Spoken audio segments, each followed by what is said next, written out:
आजकल शादियों का मौसम अपने चरम पर है। लोग खुशियां मनाने में व्यस्त है, परंतु कई बार यही विवाह भविष्य में मानसिक तनाव का कारण बन सकता है। इसलिए मैंने सोचा कि इस विषय पर कुछ विचार शेयर किए जाए, जिससे आगे चलकर जीवन में संतुलन बना रहे। विवाह केवल एक सामाजिक बंधन नहीं, बल्कि दो व्यक्तियों का गहरा समझौता होता है। यदि इसे समझदारी और संयम से निभाया जाए तो ये जीवन सुखद बन सकता है। पहले के ज़माने की बात करें तो अगर किसी लड़के या लड़की को अपने परिवार की मर्जी से शादी नहीं करनी होती थी तो उनके पास ज़्यादा विकल्प नहीं होते थे। या तो वो चुपचाप घर से भाग जाते, जिससे परिवार की इज्जत पर सवाल उठता, या फिर ऐसे डरावने कदम उठाते जो किसी की जान भी ले सकते थे, जैसे आत्महत्या। उस वक्त समाज का डर बहुत गहरा था और कोई अपनी भावनाओं को खुलकर सामने नहीं रख सकता था। लेकिन आज की दुनिया बिल्कुल बदल चुकी है। अब लोगों को समाज या परिवार के प्रतिक्रिया से ज़्यादा फर्क नहीं पड़ता और इस वजह से लोगों में एक अलग किस्म की चालाकी और मानसिकता आ गई है। अब लोग बड़ी मासूमियत से बिना किसी विरोध के आराम से शादी कर लेते हैं, ताकि सबको लगे कि वो एक समझदार और परिवार को मानने वाला है। लेकिन असल चालाकी तो यही से शुरू होती है। असल में ये लोग पहले से ही जानते हैं कि वे इस शादी को ज़्यादा दिन तक नहीं निभाएंगे, क्योंकि उनकी ज़िंदगी में पहले से ही कोई प्रेम संबंध होता है। ऐसे लोग शादी को सिर्फ एक सामाजिक औपचारिकता मानते हैं, जबकि दिल से वे पहले से ही किसी और के साथ जुड़े होते हैं। यही वजह है कि वे रिश्ते में ईमानदारी नहीं निभा पाते और धीरे धीरे ऐसा वातावरण बना देते हैं कि सामने वाला टूटने लगे।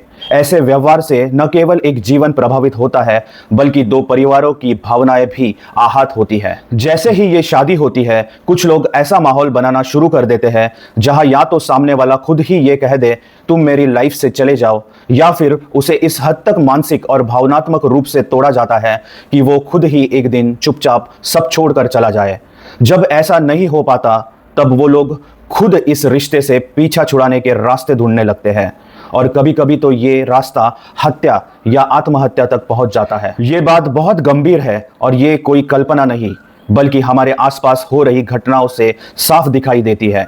सोशल मीडिया पर आजकल कई केस वायरल होते हैं जहां पत्नियों ने अपने प्रेमी के साथ मिलकर अपने पति की हत्या कर दी, क्योंकि उन्हें शादी से छुटकारा चाहिए था, लेकिन तलाक की प्रक्रिया उन्हें बहुत लंबी और थका देने वाली लग रही थी।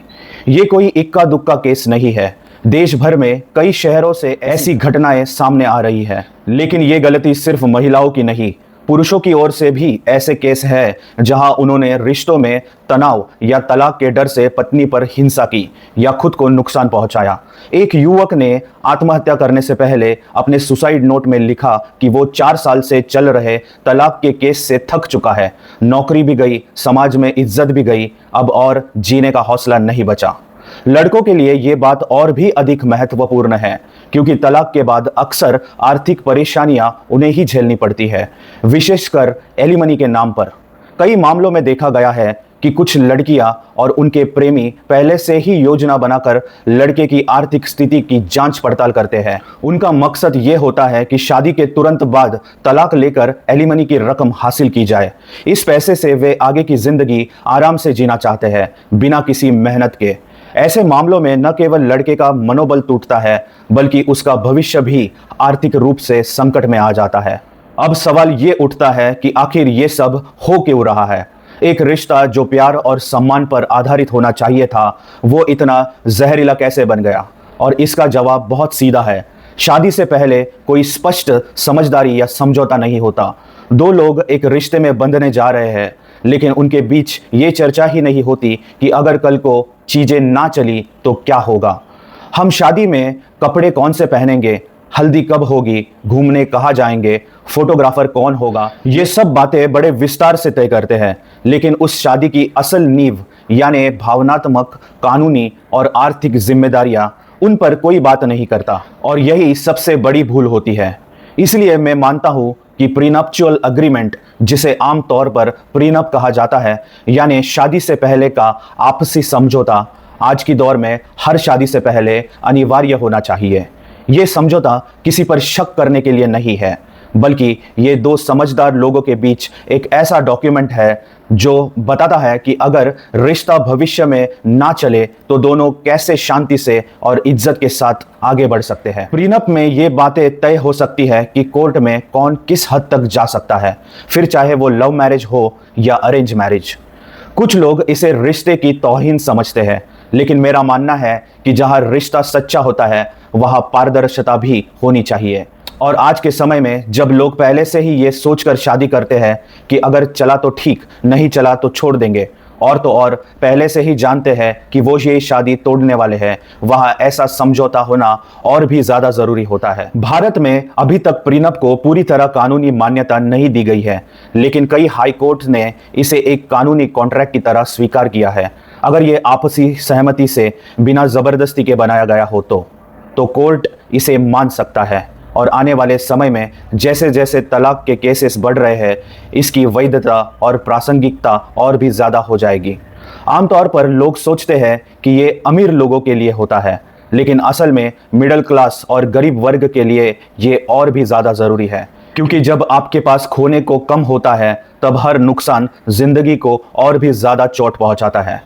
आज जब रिश्ते इमोशनल से ज्यादा इंटेंशन पर बनते हैं तो ये जरूरी है कि हम रिश्तों की शुरुआत ही समझदारी और पारदर्शिता से करें, ताकि अगर कल को हालात बदले तो हम एक दूसरे को सम्मान के साथ अलविदा कह सके, ना कि कोर्ट के चक्कर लगाकर, जेल में डालकर या खून खराबा करके।